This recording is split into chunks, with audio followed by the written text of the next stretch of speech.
Hey everyone, I'm Kim, the mom boss behind EmeryandK. Welcome back to my channel. Today's Tumbler tutorial is going to be using the pack I curated with the glitter guy in Ellie's Crafty Go. I will list and link everything I use in the description box below, along with some discount codes. Let's get to it.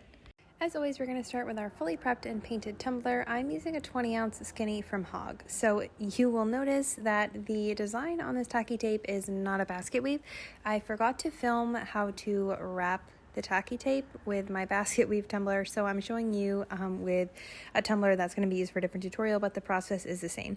So you're going to go ahead and size it. For a 20-ounce skinny, I like to do 9.15 by 8.05. I'm going to wrap it around my tumbler. I like to hold it in place with sewing clips.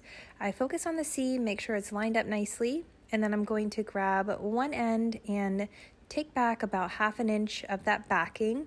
I like to use a vinyl squeegee, and I'm going to push it down in the center and then work my way out to the sides. So I'm carefully pulling away a little bit of backing at a time, a couple of inches, as I am rolling my tumbler and rubbing my tacky tape on.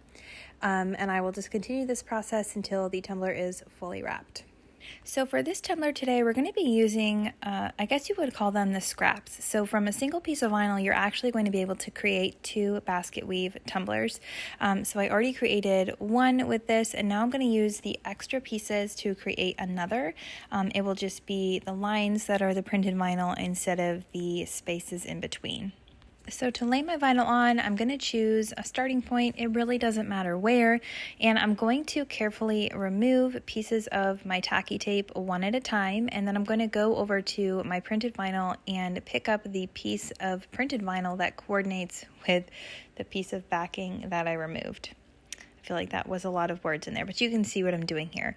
So the most important thing when laying on your vinyl is that you remove the backing from your tacky tape. It is a papery backing, and if you try to stick your vinyl on there, and if you say need to reposition your vinyl a little bit, it will actually pull the paper backing, and that will stick to the adhesive on your vinyl, and your vinyl essentially will be unusable. You probably could remove the backing and then put the vinyl on, but it's just easier to remove the backing so you expose that sticky side of the tacky tape and lay your vinyl directly onto that.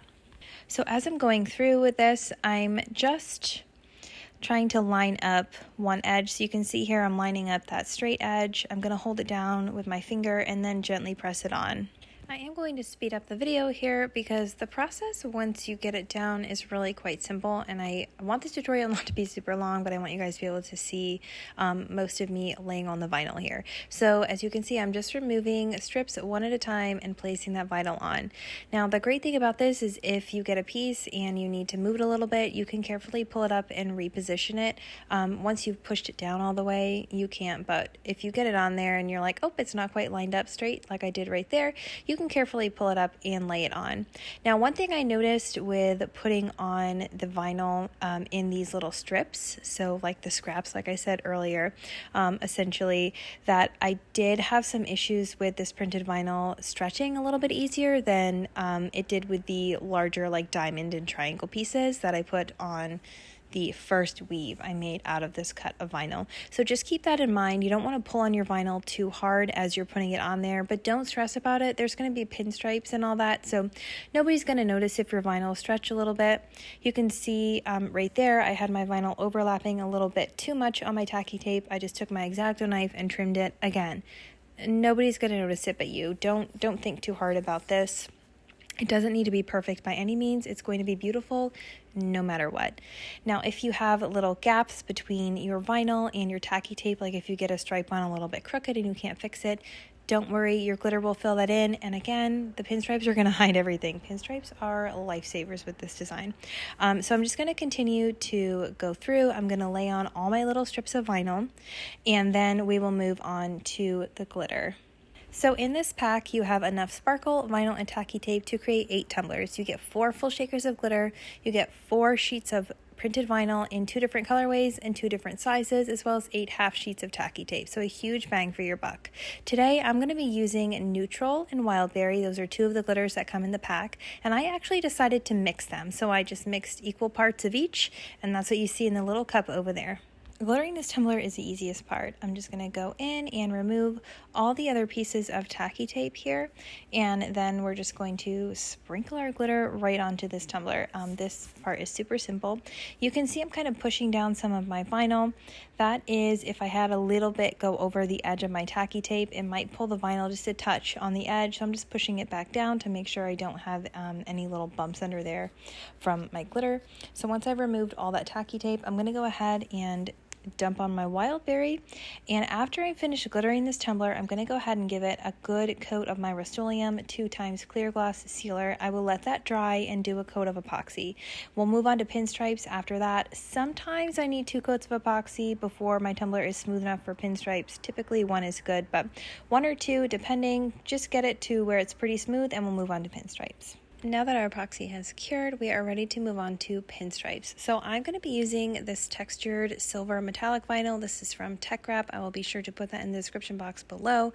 And I cut my strips 11.5 by 0.07.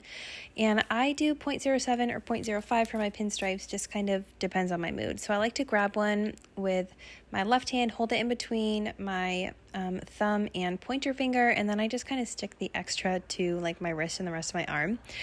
So when pinstriping this pattern in particular, I think it's helpful to have the picture on like your computer or a screen or something in front of you so that you can see. So the basic gist of it is these are weaving together these 2 lines, these parallel lines, I guess, is what I would say.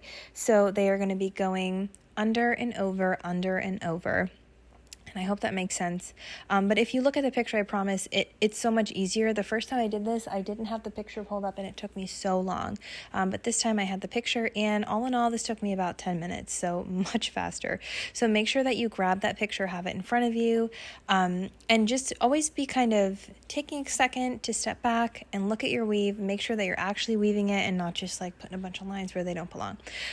So as I am weaving this, I like to kind of let my strips of vinyl just kind of fall where they may. And I feel like that doesn't make sense, but here I'll show you. This is a longer strip. So I'm going to put the edge down there, hold it with my thumb, and you can see I'm just carefully rolling my tumbler as I'm laying my vinyl on there. And I have my hand that is holding my vinyl almost at the very end of my strip. I find if I have my hands too close to the vinyl as it's laying on my tumbler, that's when I get those kind of like wavy pinstripes. So I find, again, keeping, like you see here, my hand at the very end of my strip, just kind of carefully rolling my tumbler and letting that vinyl lay where it may. I find that makes things much easier. If you do end up with a little bit of wavy here or there, you can just pull the strip up and try again and replace it. When I'm doing pinstripes, I always end up cutting way more strips than I think I need because I don't want to have to go back to my Cricut and cut more. Thank you so much for watching. I hope you found this tutorial helpful, maybe a little bit inspirational. If you did, I would love a thumbs up on my video. If you want to see more tutorials in the future, please go ahead and subscribe to my channel. If you got yourself this pack and you make a basket weave with it, please post it in the Glitter Guys group and use the hashtag EmeryandK weave because I'm nosy and I love to see the art people create. Until next time, happy crafting.